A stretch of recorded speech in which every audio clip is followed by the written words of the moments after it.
5월달은 가정의 달입니다. 그래서 가정을 중심으로 해서 하나님의 자녀, 우리가 이제 자녀 그러면은 사실 우리가 자녀가 아니라 우리의 다음 세대들인데 지금은 자녀들이 우리와 함께 예배하지 않고 있기 때문에 우리가 하나님의 자녀인 것을 중점으로 말씀을 드리고, 그 다음에 두 번째 주는 하나님께서 우리의 진정한 아빠 아버지가 되시는데 그 하나님과 나와의 관계를 더욱더 세밀하게 생각하는 시간 갖고, 그 다음에 이 세상의 진정한 성도로 살아갈, 스승으로 살아갈 우리 성도들의 모습은 어때야 할까라고 하는 것들, 그리고 진정한 하나님의 가정은 어떠한 가정인가라고 하는 그런 말씀, 그리고 마지막 주는 성령 강림절이라서 성령님에 대한 말씀을 전하려고 합니다.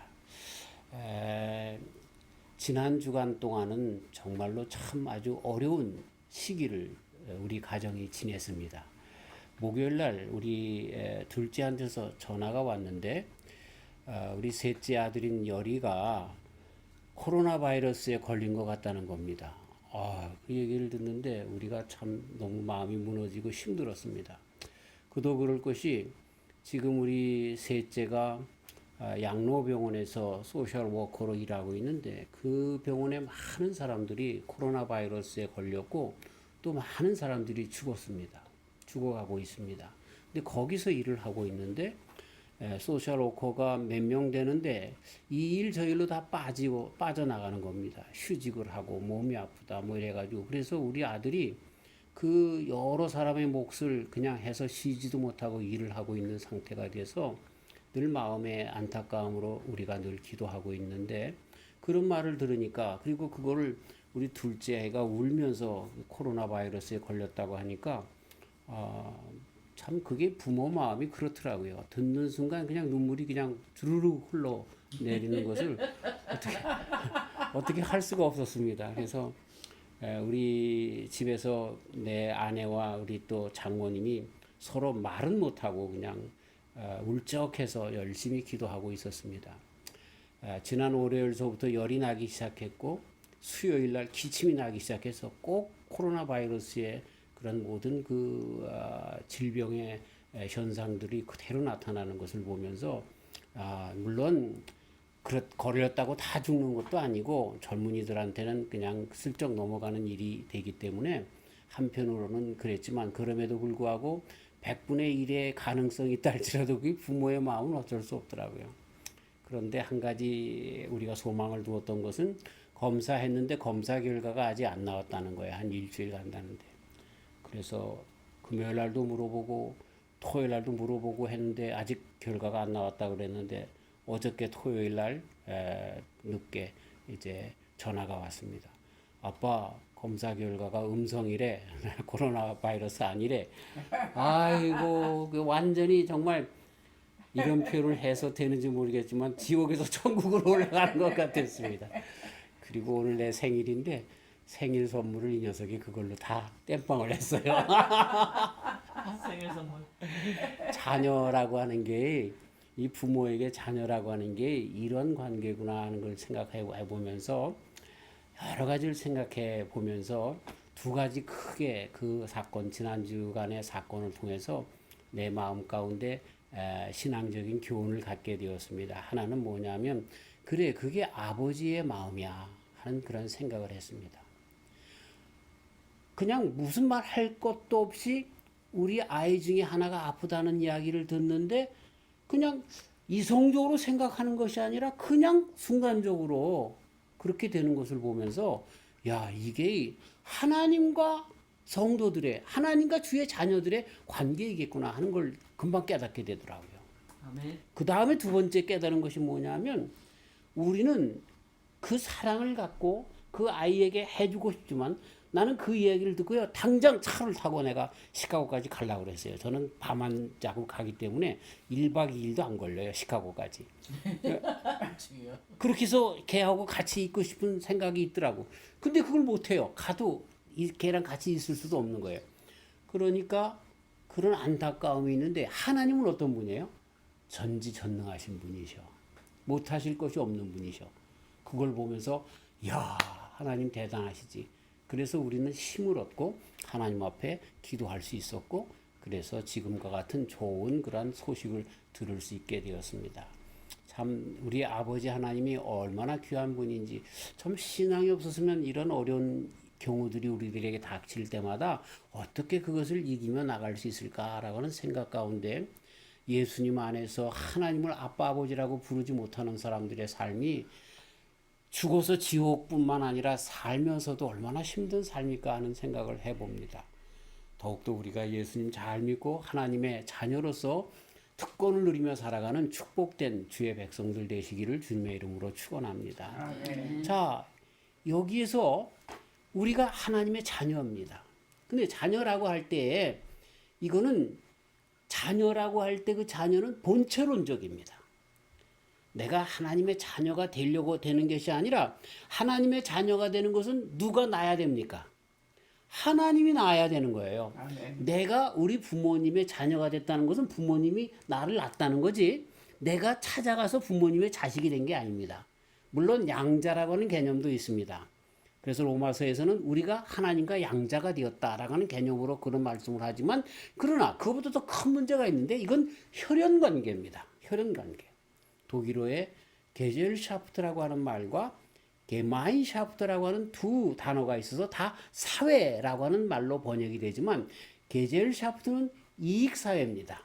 그냥 소사이어티, 영어로 얘기하면 그런 겁니다. 하지만 게마인샤프트는 마음이 통하는 그러한 뜻으로서의 사회인데, 이건 가정과 같은 혈연 공동체의 사회를 이야기하는 겁니다. 그러니까 부모님으로부터 자식이 태어나게 되고, 그렇게 되면 이 피로 연결된 이 혈연 관계는 그게 그냥 가정이고, 이게 진정한 자녀가 되는 의미가 있는 겁니다.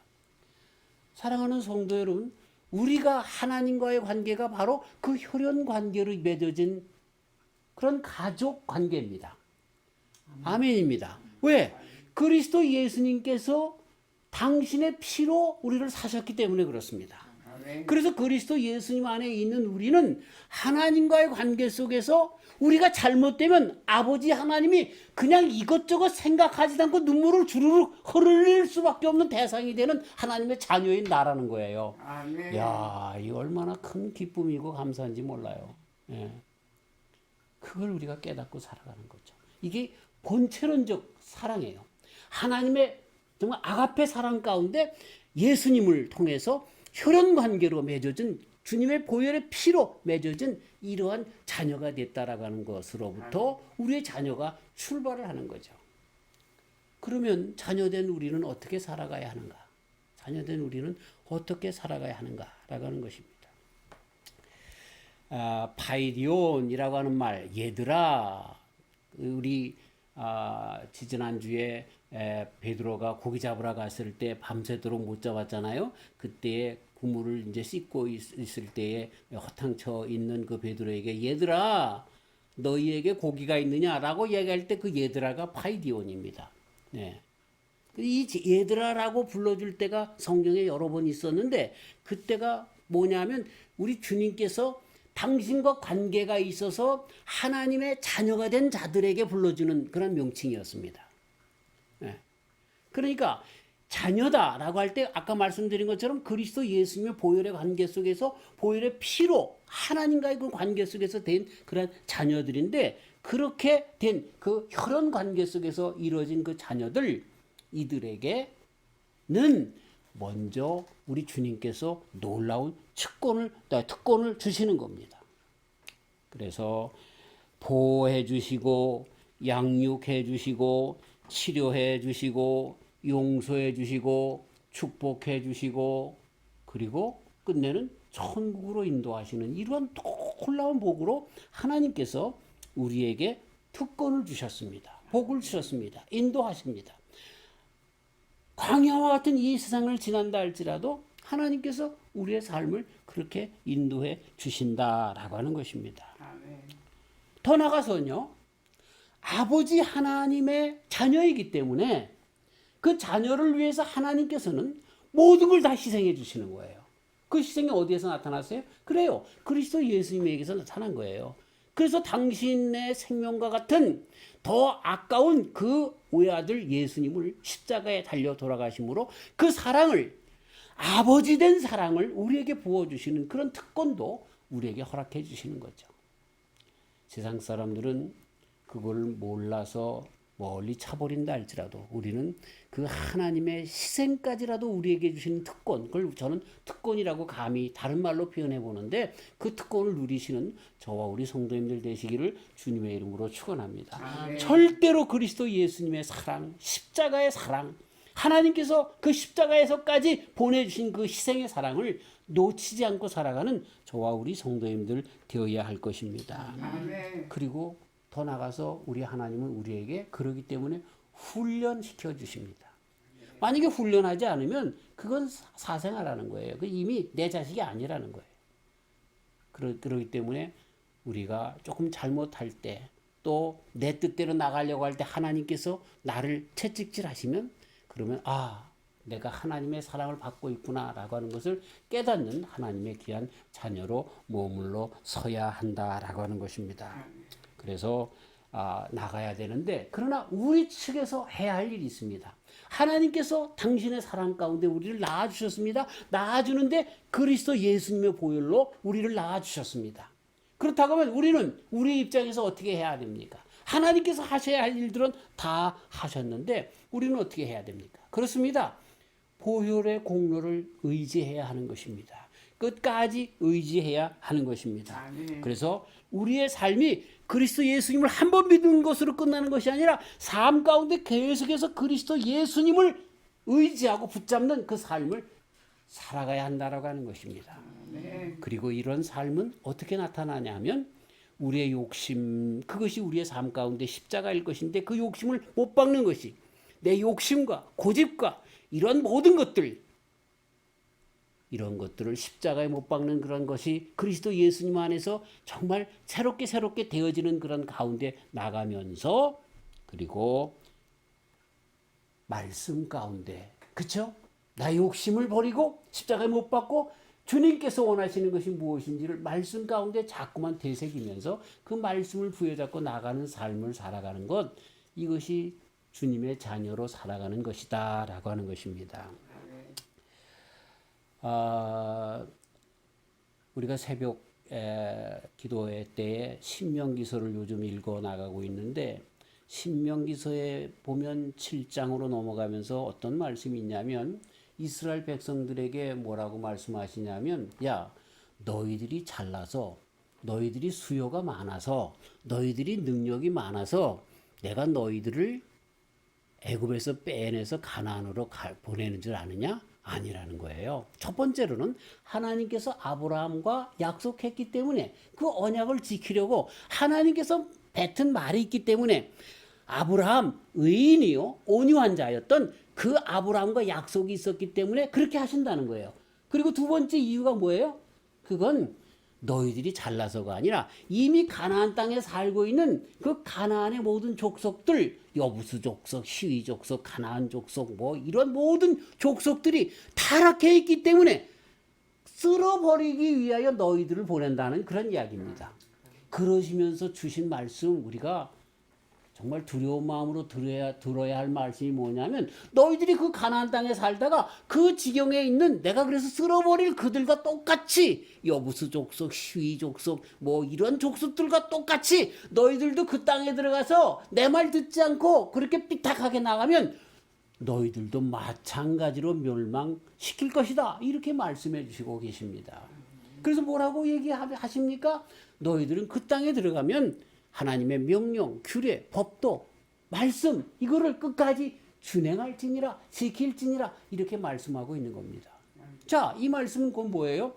하나님의 자녀로 살아가는 우리들이 가져야 할 마음인 거예요. 우리가 하나님의 언약 때문에, 아브라함의 약속 안에서, 그리고 끝낸 이것이 그리스도 예수님 안에서 하나님의 자녀가 되었어요. 그렇다고 하면 이제 우리의 삶을 어떻게 살아가야 돼요? 마음껏 내 마음대로 살아가는 것이 아니라 주님의 자녀답게 말씀에 순종하며 살아가는 삶으로 바뀌어져야 한다는 것입니다.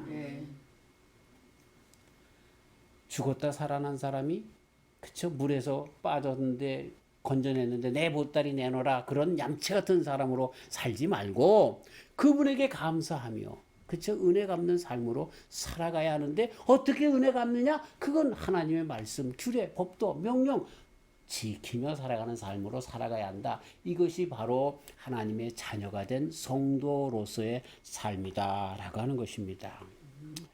오늘 봉독한 말씀으로 돌아갑니다. 이제 예수님께서 많은 말씀들을 하고 특별히 이 제사장들의 무리와 종교 지도자들, 바리새인들 이런 사람들과 논쟁하면서 말씀을 잘 가르쳐 주면서 이제 제자들과 한적한 시간을 갖고 있는데 제자들이 물어봅니다. 천국에서 누가 큽니까? 천국에서 누가 큽니까? 자, 이 제자들의 질문이 뭡니까? 천국에서는 베드로가 큰 자가 됩니까? 요한이 큽니까? 야고보가 큽니까? 마태가 큽니까? 필립이 큽니까? 바돌로메가 큽니까? 이래가면서 자기네들 12제자 중에 누가 더 국무총리가 되느냐 장관이 되느냐 뭐 이런 식으로 질문한 것입니다.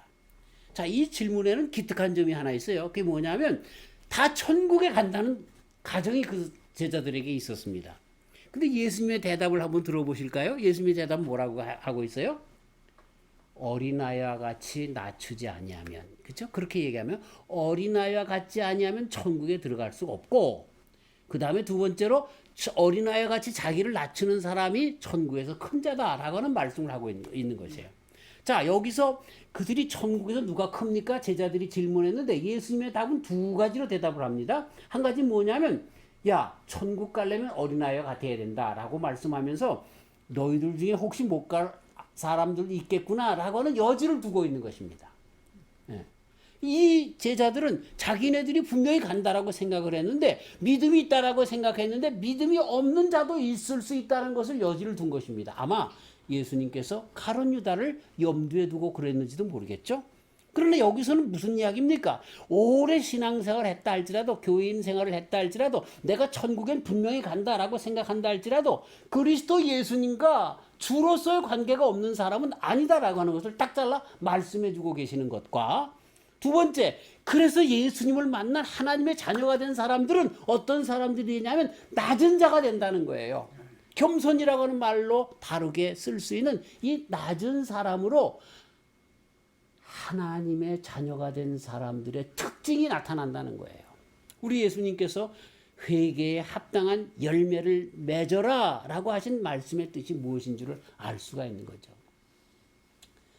사람은요, 그 가문이 있고, 그렇죠? 그리고 그 부모님의 그 혈통이 있습니다. 그 성질이 있고, 그렇죠? 그 기질이 따라 나오게 되는 겁니다. 우리가 그리스도 예수님 안에서 하나님의 자녀가 되면 우리들에게 하나님의 자녀인 기질이 나타나게 되어 있습니다. 그게 예전에 내 개 같은 성격, 그것이 아니라 개성이 아니라 이제는 주님의 성격으로, 그렇죠? 바뀌어져서 나오는 그런 특징이 나오게 되는 겁니다. 예수님께서 이것부터 먼저 가르쳐주고 있는 거예요. 너희들이 교만하게 천국에서 자리 다툼을 하면서 믿음의 결국을 이 세상에서 잘 먹고 잘 사는 것, 벼슬을 얻는 것, 이런 권력을 얻는 것으로 생각하고 있는데 그게 과연 너희들이 내 안에 있는 것인가? 라고 하는 의문이 내가 생긴단다. 예수님이 그렇게 반문적으로 말씀해 주고 있는 거예요. 하나님의 백성이 된다고 하면 주님의 자녀가 된다고 하면 천국 백성이 된다고 하면 그런 개념으로 와닿는 것이 아니라는 거예요. 그런 사람으로 신앙을 갖는 것이 아니라고 하는 것을 먼저 가르쳐주고 있는 거예요. 그러면서 어떤 사람이냐? 천국 백성에게 있어서 가장 두드러진 모습이 뭐냐면 자기를 낮추는 자다라고 가르쳐주고 있습니다. 우리 사람들의 본연의 자세는 의시되려고 하는 거죠. 그렇죠?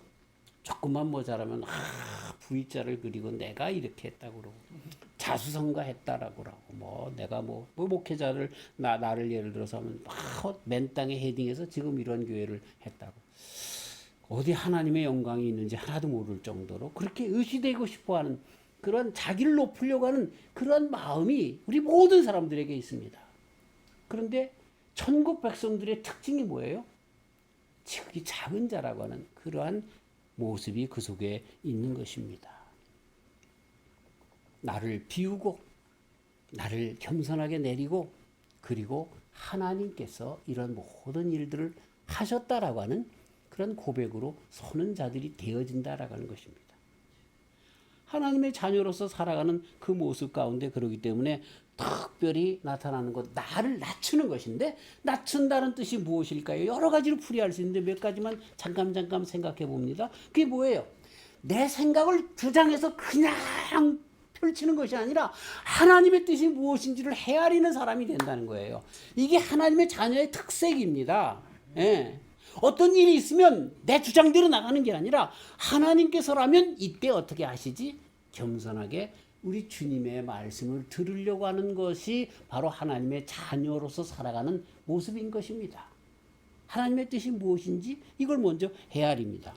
마태복음 11장 25절, 그때 예수님께서 대답하여 가라사대 천지의 주제이신 아버지여, 이것을 지혜롭고 슬기로운 자들에게는 숨기시고 어린 아이들에게는 나타내심을 감사하나이다. 여기 어린 아이들, 파이디온이라고 하는 말, 오늘 봉독한 말씀 어린아이라는 말 같은 그 단어를 쓰고 있습니다. 하나님의 자녀가 누구냐라고 하는 거예요. 세상에 지혜 있다라고 하는 사람, 여기 세상에 지혜 있던 사람들이 누굴까요? 바로 우리 예수님께서 바로 전에, 오늘 주신 말씀 바로 전에 그렇게 논쟁을 벌였던 그 바리새인들, 제사장들과 같은 자들, 자기네들이 하나님의 말씀을 다 아는 것처럼 하지만 하나님 앞에 교만한 자들, 자기도 천국에 들어가지 않고 문을 막아서서 다른 사람도 들어오지 못하게 하는 그러한 사람들, 그러면서 자기네들은 참 똑똑한 사람들이라고 생각했던 이런 사람들을 슬기롭고 지혜롭다라고 하는 말로 슬쩍 우리 예수님께서 비꼬아서 역설적으로 말씀하신 그 말씀인 것입니다. 그러나 예수님께서 여기서 누구를 이야기합니까? 어린아이. 그 어린아이가 누굽니까? 하나님의 진정한 자녀. 그들이 누굽니까? 이들은 정말 교만하여 하나님의 말씀을 왜곡되이 자기의 사사로운 감정과 욕심으로 풀어내려고 하는 그런 사람들이 아니라 하나님께서 무슨 말씀을 하는가라고 하는 것을 액면 그대로, 그리고 그것이 나의 권세와 나의 이익과 명예에 반대된다 할지라도, 그걸 박탈한다 할지라도, 그럼에도 불구하고 하나님의 말씀에 온전히 서서 그 말씀을 들으려고 하는 그런 사람들, 그 사람들이 진정 하나님의 백성들, 주의 자녀들이라고 말씀해주고 있습니다. 그래서 하늘의 진정한 지혜가 그들에게 숨겨져 있지 않고 그들이 참 지혜롭고 슬기로운 자들이다, 이렇게 말씀하고 있는 것입니다. 그 일이 어떻게 이루어져요? 자기를 낮추는 데에서만 이루어지는 거예요. 자기를 낮추는 데에서. 내가 이미 됐다, 안다, 이렇게 할 때는 그 일이 이루어지지 않는다라고 하는 것입니다. 그래서 이 일은 끝까지 내 자신이 얼마나 부족한 것을 알고 깨닫고 주님 앞에 늘 회개하며 주님의 말씀 가운데 나를 자꾸만 비춰보면서 그 말씀 안에서 살려고 하는 자들, 그게 바로 자기를 낮추는 자들이다라고 하는 것입니다. 그 다음에 그들은 어떤 사람들입니까? 하나님의 말씀을 액면 그대로 받아들이는 자들입니다. 그게 낮추는 자들이죠. 주님, 종, 관계인 것입니다. 진정한 아빠, 아버지가 어떤 분이십니까? 창조주 하나님, 섭리자 하나님, 주인 되신 하나님. 나는 누굽니까? 그분의 자녀. 나는 누굽니까? 하나님 명령하시면 받아야 될 그런 나인 것을 고백하는, 그래서 하나님의 말씀을 액면 그대로 받고 말씀 그대로 받아들이는 자들, 그들이 어린아이라는 거예요. 그렇게 살아가야 한다는 거예요, 주의 백성들은. 요즘요, 정말 참 우리 교회가 큰일입니다. 기독교의 말씀이 큰일입니다. 예를 들어서 동성연애 같은 거 분명히 성경에서 금하고 있습니다. 근데 뭐라고 얘기합니까? 괜찮다는 거예요. 왜? 하나님은 우리를 사랑하기 때문에 우리 인간들의 쾌락을 위해서 살아가는 모든 것, 즐거움을 위해서 살아가는 것 다 우리 하나님께서 인정해 준다는 식으로 그냥 삐뚤하게 풀어가지고 말이죠. 많은 사람들, 그렇게 욕심 가운데 살려가는 사람들의 마음을 다 부추겨서 교회로 다 끌어들이면서 지옥으로 인도하는 그 복음을 복음인 줄 알고 그렇게 하는데, 아니에요. 액면 그대로 우리를 잘못하면 채찍질하시는 하나님의 말씀 그대로 빨리 그것이 잘못됐으면 돌아서도록 말씀을 증거하며 나가야 할 그때인데, 이렇게 잘못되어가는 그런 이상한 복음으로 그렇게 나가는 걸 보는데, 아닙니다. 하나님의 말씀 그대로 액면 그대로 받아들이며 그 뜻 따라서 살아가는 것, 그것이 성도의 길입니다. 그게 자녀로 살아가는 그런 방법인 것을 우리는 잊어서는 안 되는 것입니다. 그래서 대제사장들과 서기관들이 예수님께 하시는 이상한 일, 또 성전에서 소리질러 호산나 다윗의 자손이여 하는 아이들을 보고 분하여, 여기에 아이들이 예수님께서 이 종료주일에 들어갈 때에 그 사람들이 막 뭐라고 했는데 이 아이들만큼은 호산나 호산나 그렇게 우리 예수님에 대하여 정말 순수한 마음으로 받아들인 것처럼 주의 성도들은 이런 마음으로 우리 주님을 그렇게 받아들일 뿐만 아니라 주님의 말씀에 대해서도 액면 그대로 받아들인다라고 하는 것입니다. 예수님의 행적에 대해서 액면 그대로 받아들이는 자들, 이게 주의 자녀들의 모습이죠.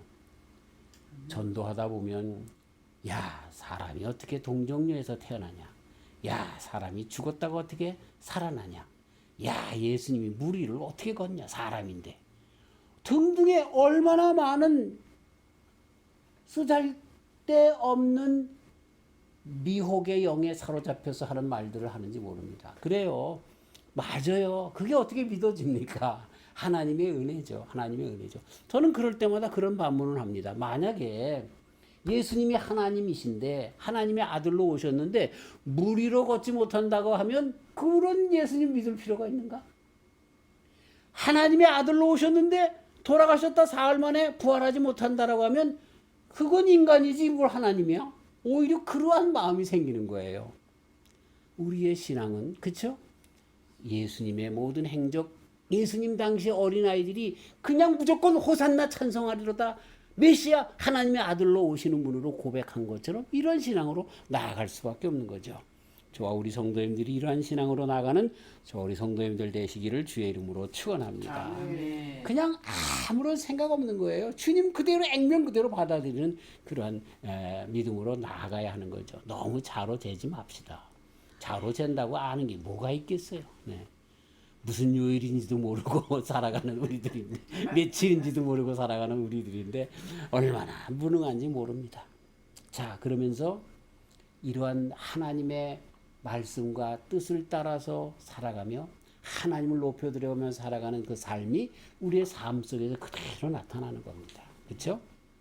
그래서 우리 예수님께서 마태복음 12장 50절 누구든지 하늘에 계신 내 아버지의 뜻대로 하는 자가 내 형제요 자매요 모친이라 하시더라.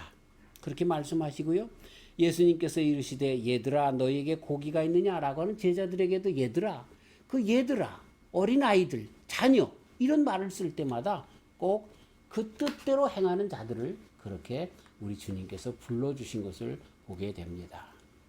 주님께서 형제, 자매, 부모라고 불러주시는 자들이 있는데 그들은 다 이렇게 주의 말씀대로 행하며 그 뜻 가운데 살아가는 사람들인 것을 보게 되는 것이죠.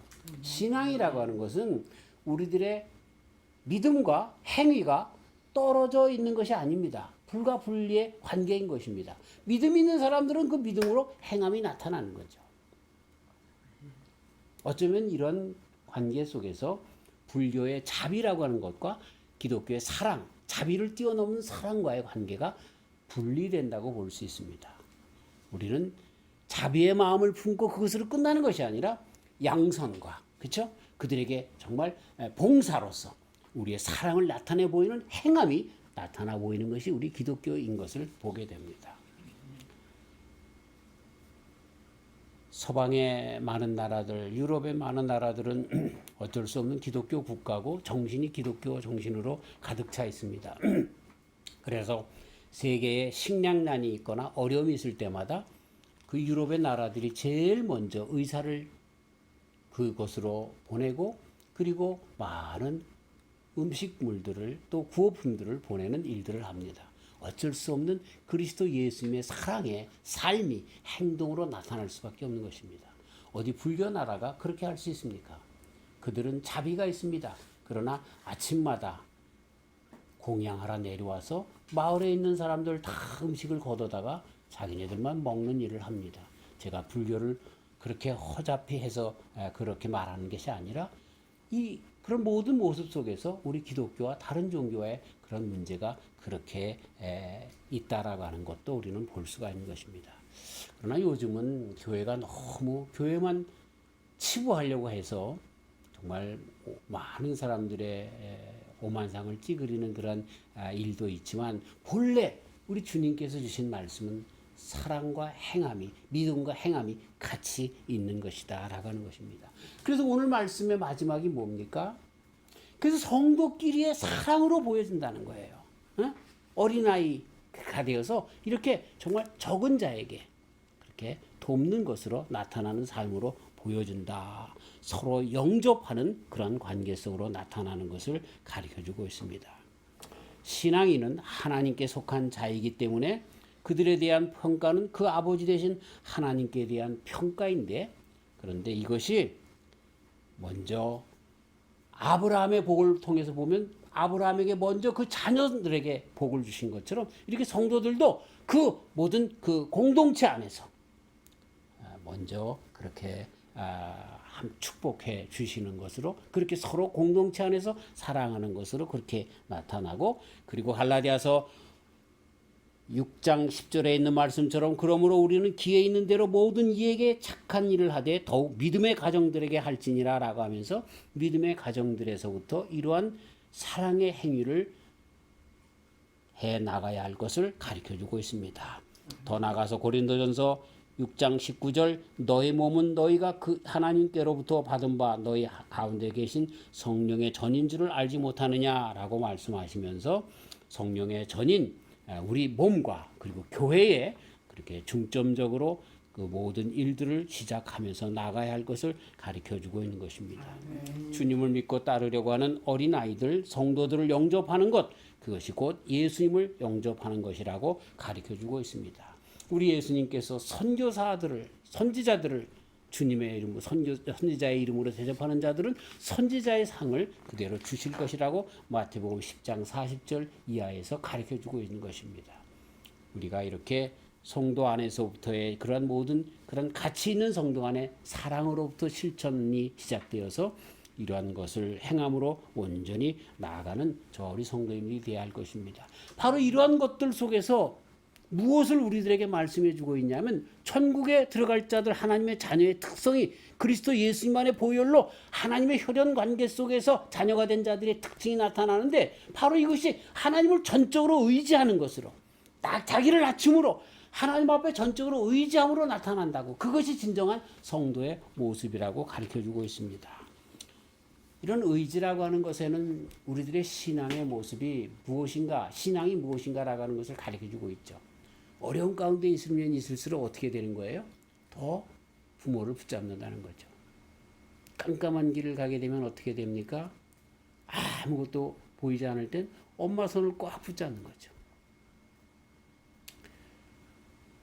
참 어려운 때에 지난 주간에 우리 가정에 생겼던 그런 참 해프닝으로 끝나서 참 다행인 이 문제 가운데 우리 가정은 그럼에도 불구하고 마음속에 평안을 누릴 수 있었습니다. 왜? 하나님이 계셨기 때문에, 하나님을 의지하였기 때문에. 의지한다라고 하는 것, 이것은 하나님을 높여드리는 것이고 하나님이 그런 모든 문제를 해결해 줄 수 있는 전능자이신 것을 인정해 드리는 것입니다. 끝까지 우리는 나를 낮게 여기고 하나님을 의지하는 그런 믿음 가운데 끝까지 나아가는 저와 우리 성도님들 되시기를 바랍니다. 아멘. 옛날 히틀러 시대 때 나치에 의해서 많은 유대인들이 죽어가는데 그 박물관에 가보면 독일의 뮌헨이라고 하는 도시 그 가까운 곳에 다카우라고 하는 소도시에 옛날 그 수용소가 남아 있어서 박물관으로 되어 있습니다. 거기 가면 고무신, 그 사람들이 저기 죽었을 때 그 있었던 그 수용소에서 신었던 고무신, 또 머리카락 뭐 이런 것들이 남아 있고, 그 다음에 그 사진들이 이렇게 걸려 있는데 제가 정말 눈물이 나는 그런 많은 그런 사진들 가운데 왈칵 눈물을 쏟았던 사진이 있습니다.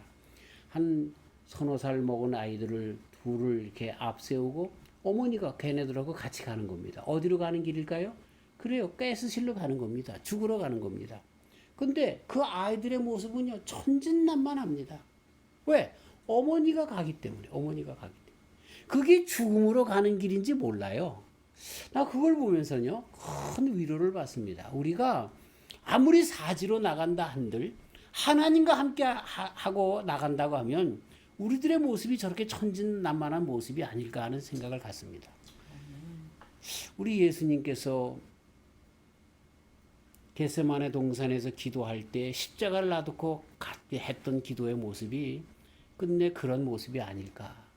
십자가 죽는 줄 알면서도, 그러나 하나님께서 그것까지도 함께 동행하는 걸 알기 때문에, 그러나 내 뜻대로 마시고 아버지 뜻대로 하옵소서라고 거기까지 나갔던 예수님의 모습, 그게 바로 성도로서의 삶을 살아가는 그 모습이 아닌가 싶습니다. 하나님의 말씀대로 살아가고 하나님을 의지하고 믿음으로 나가는 그런 모든 삶, 그래서 우리 하나님께서 나를 사지로 보는 것 같은, 십자가로 보는 것 같은 그런 것이라 할지라도, 그럼에도 불구하고 하나님을 의지하기 때문에 나가는 삶, 이게 바로 우리 성도로서의 사는 삶이다라고 하는 겁니다. 여기까지 나가서 너무나 좋으신 하나님께서, 그러나 예수님에게 부활의 영광을 허락해 주신 것처럼, 이스라엘 백성들에게 가나안 땅을 허락해 주신 것처럼, 우리에게 영원한 안식처 천국을 예비하시는 것처럼, 그런 하나님과 끝까지 성도로서, 자녀로서의 삶을 끝까지 영위하면서 지키면서 나가는 저와 우리 성도님들 다 되시기를 주님의 이름으로 축원합니다. 아멘. 하나님 감사합니다. 하나님의 자녀로서 살아가는 것 얼마나 귀한지요. 내가 잘나서 구원받은 것이 아니라 우리 하나님께서 그리스도 예수님 안에 사랑하여 주셔서 그 피로, 보혈로 혈연 관계를 맺어 주셔서 내 자녀가 잘못되면 나도 모르는 사이에 다른 어떤 것보다 설명할 수 없는 눈물로 대신하는 그런 관계가 되어지는 것처럼, 하나님께 내가 그러한 관계가 되게 하여 주시니 감사합니다. 이렇게 눈동자와 같이 사랑하시는 주님, 아버지 하나님, 이제는 내가 주님의 자녀로 살아가게 하여 주시옵소서. 주님의 자녀는 특성이 있는데 지극히 작은 자로, 낮은 자로, 낮추는 자로 겸손한 삶을 산다고 합니다. 하나님의 말씀을 중심으로 그 말씀을 듣고 준행하며 살아가는 것이고, 어디에서나 언제서나 끝까지 주님을 의지하는 삶이라고 하셨사오니, 주여, 주의 자녀로 이제 남은 여생 살게 하여 주셔서 주님께서 우리를 인도하시는 그곳이 천국인데, 천국까지, 그리고 그 인도할 그 모든 나라가 지금 내 마음 가운데 이루어졌기 때문에 오늘도 감사하며 살아가는 우리 모두가 되게 하여 주시옵소서. 감사하오며 예수님의 이름으로 기도하옵나이다. 아멘.